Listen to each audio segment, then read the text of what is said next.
குடிலில் புகுதாவகை புண்டரீகத்தினும் செக்கச் சிவந்த கழல்வீடு தந்தருள் சிந்து வந்து கொக்குத் தரிபட்டு எரிபட்டு உதிரம் குமு குமு என கக்க கிரிவுருவக் கதிர்வேல் தொட்ட காவலனே. பொக்கக் குடிலில் புகுதாவகை புண்டரீகத்திலும் செக்கச் சிவந்த கழல்வீடு தந்து அருள் சிந்து வெந்து கொக்குத் தரிபட்டு எரிபட்டு உதிரம் குமு குமு என கக்க கிரி உருவ கதிர்வேல் தொட்ட காவலனே. இந்த உடல் என்னும் குடிசையில் இனி அடியேன் புகாதபடி செந்தாமரை மலரினும் மிகவும் சிவந்த தேவரீரது திருவடியாகிய வீட்டை முத்திப்பேட்டை அடியேனுக்கு தந்தருள்வீராக. கடலானது வெம்பி மாமர வடிவாகி நின்ற சூரபத்மன் இரு பிளவாக முறிந்து எரிபட்டு குமு குமுவென இரத்தத்தை உமிழவும் கிரவஞ்சமலையை ஊடுருவிச் செல்லவும் ஒளி உடைய வேலாயுதத்தை செலுத்திய காவலனே. சித்தி விநாயகமூர்த்திக்கு ஜெய், சத்குரு அருணகிரிநாத சுவாமிக்கு ஜெய், வெற்றி வேல் முருகனுக்கு ஹரஹரோ ஹரா. செம்மாமுகனே, சிவனார் மகனே, செம்பன் ஒளியே, ஜெகத்தார் கருளே, வேத முதலே, வேழ வடிவே, ஆதி நிதியே, என்றும் ஆளும் அரசே, விக்ன விநாயகா நோசுலே. கந்தரங்கார வரிசையிலே இன்று 31வது பாடலை பார்க்க இருக்கிறோம்.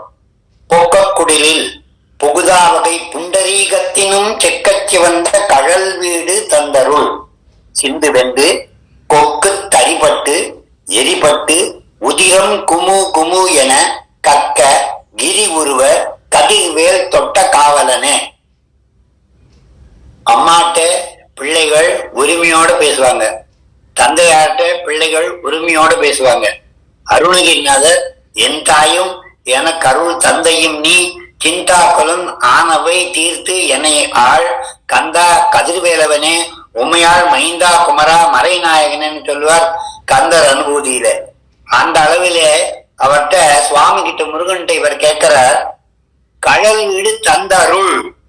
அது வெறும தாங்க கொடுங்க அப்படின்லாம் கேட்காம தந்த அருள். கதிர்வேல் தொட்ட காவலன், கதிர் வீசக்கூடிய ஞானம் பொருந்திய வேலை தொட்ட காவலனாகிய முருகப்பெருமானே, நீ எனக்கு உன்னுடைய சிவந்த கழல் வீடு தந்து அருள், உன் திருவடியாகிய மோட்ச வீட்டை எனக்கு கொடு அப்படின்னு உரிமையோட கேட்கிற மாதிரி இருக்கக்கூடிய இந்த பாடல் நமக்கு என்ன கொடுக்கும் அப்படின்னு கேட்டா, முருகனுடைய திருவடி பெருமையை சொல்லி அவன் கழலில் இருந்து அவனுடைய அருளை நமக்கு அள்ளி கொடுக்கக்கூடிய சிறப்பான பாடல். பொக்க குடிலில் புகுதாவகை புண்டரீகத்தினும் செக்கச்சி வந்த கழல் வீடு தந்தருள். புண்டரீகம்னா தாமரப்பூ, செக்கச்சி வந்த தாமரப்பூ.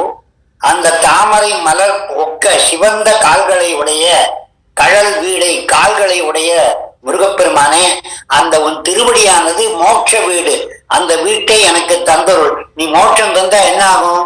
இந்த ஆவி மறுபடியும் இந்த பொக்கக்குடிலே புகுதாது. பொக்கக்குடில்னா ஓட்டை இருக்கிற பாத்திரம், 9 ஓட்டை இருக்கிற இந்த பாத்திரம், இந்த உடம்பு, இந்த குடில், இந்த குடில அதுல மறுபடியும் ஆவி பூந்துக்காம அது உன்னுடன் இரண்டரை கலக்க வேண்டுமானால் உன்னுடைய திருவடி தாமரை வேணும் அப்படின்னு கேட்கிற மாதிரி அமைந்திருக்கிற பாடல். ஒளி பொருந்திய வேல் பிடிக்கின்ற காவலா, கதிர்வேல் தொட்ட காவலனே, மீண்டும் இந்த உயிர் பொய்யாகிய உடல் கூட்டில் புகுந்து தவிக்காமல் உனது செம்மை வாய்ந்த தாமரை கமலபதம் தந்து அருள்வாய். அன்று கடல் வற்ற கொக்காகிய சூரன் மார்பை பிளந்து இரத்த வெள்ளத்தில் விழ கிரௌஞ்சம் பிளந்த வேலாயுத கடவுளே, எனக்கு உன் திருவடி தாமரையை தந்து காப்பாய், ரட்சிப்பாய், மோட்ச வீடு தந்து அருள்வாய் அப்படிங்கிறது அந்த பாடலுடைய கருத்து. ஒரு பாடலிலே அருணகிரிநாதர் திருப்புகழில சொல்லுவார், சரண கமலாலயத்தை. கமலாலயம்னா தாமரை ஆகிய வீடு.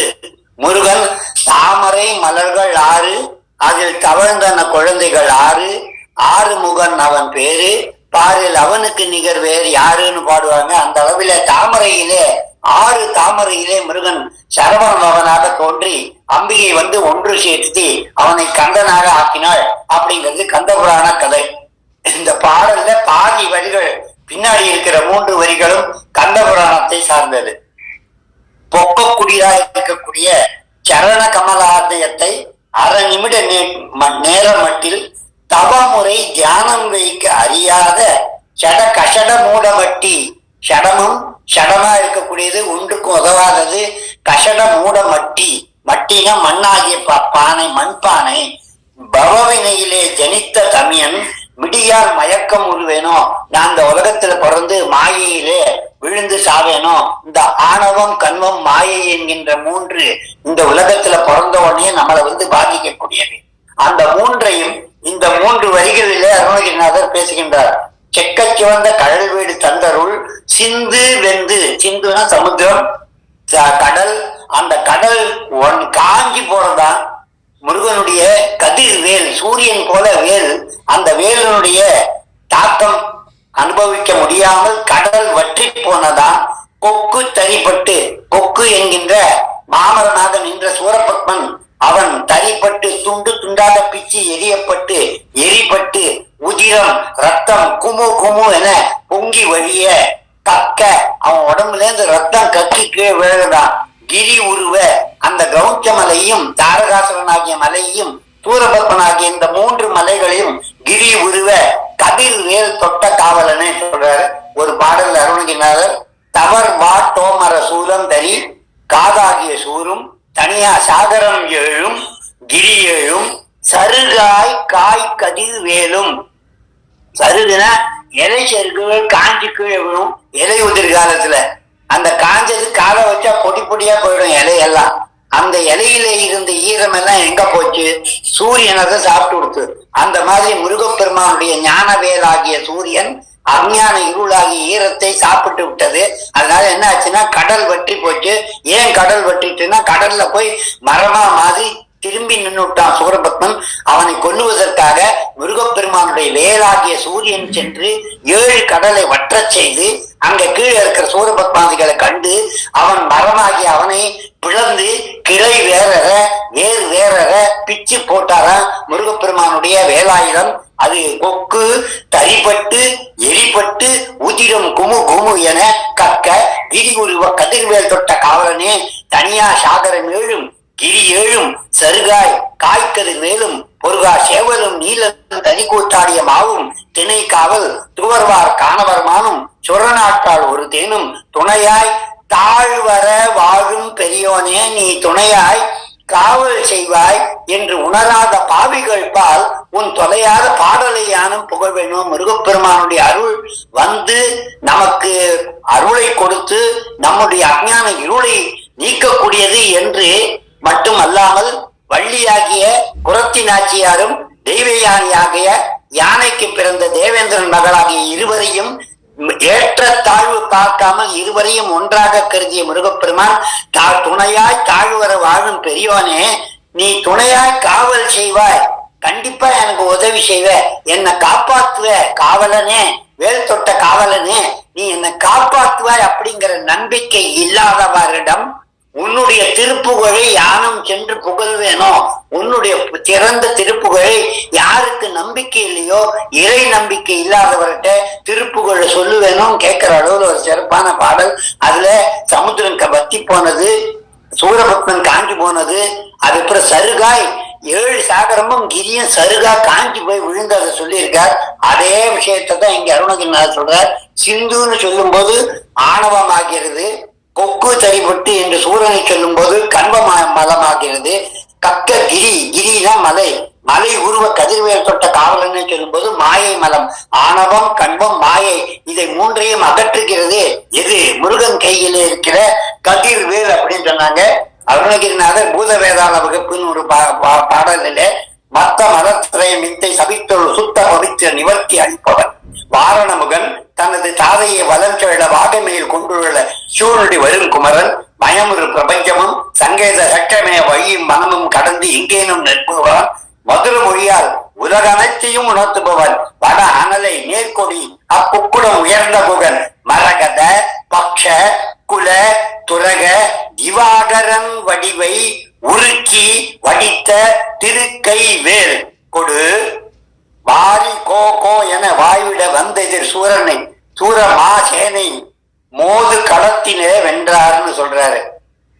அந்த அளவிலே முருகப்பெருமானுடைய வேளானது கதிர்வேல் 1000 சூரியனை கொண்டாந்து உருக்கி ஒரு வேல் அச்சு பண்ணி அந்த அச்சில உருக்கி எடுத்தா எப்படி இருக்குமோ அப்படி இருந்தது முருகனுடைய கதிர்வேல் அப்படின்னு சொல்ற. அந்த கதிர்வேலானது ஞானவேல், இருளை அகற்றக்கூடியது.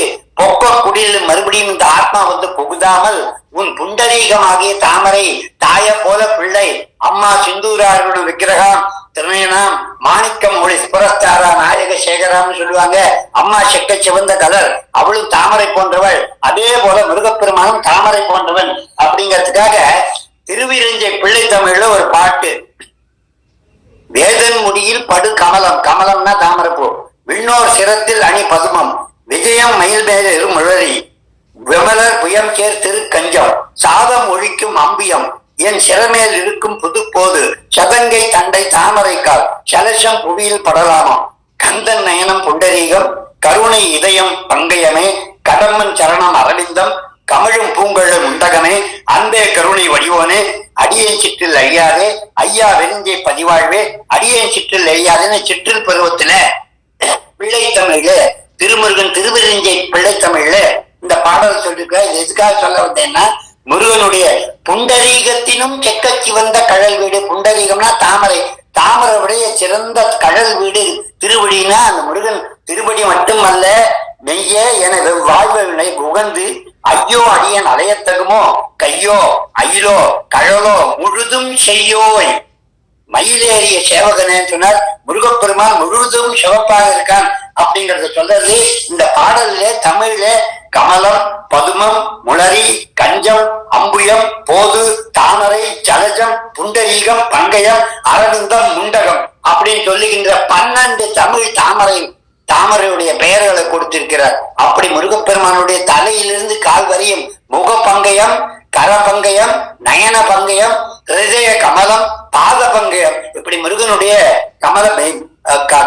கமலத்திலே இருக்கக்கூடிய முருகனே செக்கர நிறமாயிருக்கும் முருகனே பெற்றமம் ஒராது நிற்கும் கழல் தாராய் செக்க செவந்த கழல் வீடு கொண்டு இருக்கிற முருகப்பெருமானே, உன் கழல் வீடை தந்து எனக்கு மோட்ச வீடை கொடுத்து உன் கதிர்வேலை கையில வச்சுட்டு ஞான வெளியை கொடுத்து அஞ்ஞான இருளை அகற்றி என்னை உன்னுடன் 2 கலக்க செய்கின்ற உன்னுடைய திருவடி தாமரையை தந்தருள்வாய் என்று கேட்கிறாங்க. கமலத்திலே உதித்த முருகப்பெருமான், கமலமாக இருக்கக்கூடிய முருகப்பெருமான் தாயை கமலமா சிவபெருமான் ஒரு தரம் அம்பிகைக்கு மருதாணியிடம் வந்தாராம். ஜெய விஜயான்னு 2 பேர் அம்பிகை தோழிகள் மருதாணி கலக்கி வச்சிருந்தாலாம். சிவபெருமான் வந்தாராம். இவங்க 2 பேர் ஏந்திட்டு போயிட்டாங்க. அம்பா இருந்தா அம்பாவுடைய திருவடி தாமரையே சுவாமி கைகளில் எடுத்து மடியில வச்சிருந்தாராம் சிவபெருமான். அந்த பக்கத்துல குளத்துல இருந்த மொட்டு மலராகிய சின்ன தாமரையை எடுத்தாராம். அது மொனை மட்டும் செக்கச்சவேர்னு இருந்ததுதான். அந்த நன்னா மெழுகி அழுத்தி அரைத்து வைத்த மருதாணி எடுத்து அந்த அம்பாளுடைய திருவடியில சிவபெருமான் கோலமிடுறாராம். அந்த மொனை, அந்த தாமரையுடைய மொட்டு மொனை அம்பாளுடைய திருவடியில பட்ட உடனே ரத்தம் வந்த மாதிரி செக்கச்சவேர்னு ஆயிடுதான். மனைவிக்கு கணவன் பேர்ல அன்பு இருந்தா மருதாணி போட்டோம்னா சிவப்பாகுமா, காஞ்சாதான் சிவப்பாகும். இவர் ஈரமா போடும் போதே ரத்தம் வழிகிற மாதிரி செக்கச்சவேன்னு தான். அப்படி செக்கச்சவந்து கழல் வீடு அம்பாளுக்கே இருக்கும்போது தாய போல பிள்ளை முருகப்பெருமானுடைய திருப்படியும் செக்கச்சவேன்னு இருந்ததுன்னு சொல்லுவாங்க பெரியவங்க. அப்படி செய்யோன்னு முருகனுக்கு ஒரு பெயரே உண்டு, சிவப்பா இருக்கக்கூடியவன். ஏன்னா அக்னியுடைய ரூபம் முருகப்பெருமான், அக்னியிலிருந்து வந்தான். ஆகையினாலே சிவப்பா இருக்கான். தாம் அக்னி வரணும் தபசா சொல்லன்னு வேதத்துல அம்பிகை சொல்லுவா. அம்பிகை அக்னி ரூபத்துல பிறந்த முருகன் அக்னியாக இருக்கிறான். நாம சாதாரணமான ஒரு ஒண்ணும் இல்லாத காயமே இது பொய்யடா, வெறும் காற்றடைத்த பொய்யடான்னு இப்படி வெறுமன இருக்கக்கூடிய ஒரு ஒன்றுமில்லாத ஓட்டப்பானை. இந்த ஓட்டப்பானைய பொக்க குடிலில் புகுதாவகை புண்டரீகத்தினும் செக்கச்சி வந்த கழல் வீடு தந்தருள் சிந்து வெந்து கொக்கு தரிபட்டு எரிபட்டு உதிரம் குமுகு என கக்க கிளி உருவ கதிர்வேல் தொட்ட காவலனே அப்படின்னு இந்த பாடலை அமைத்திருக்கிறார் வெற்றிவேல் முருகனுக்கு ரோகரா.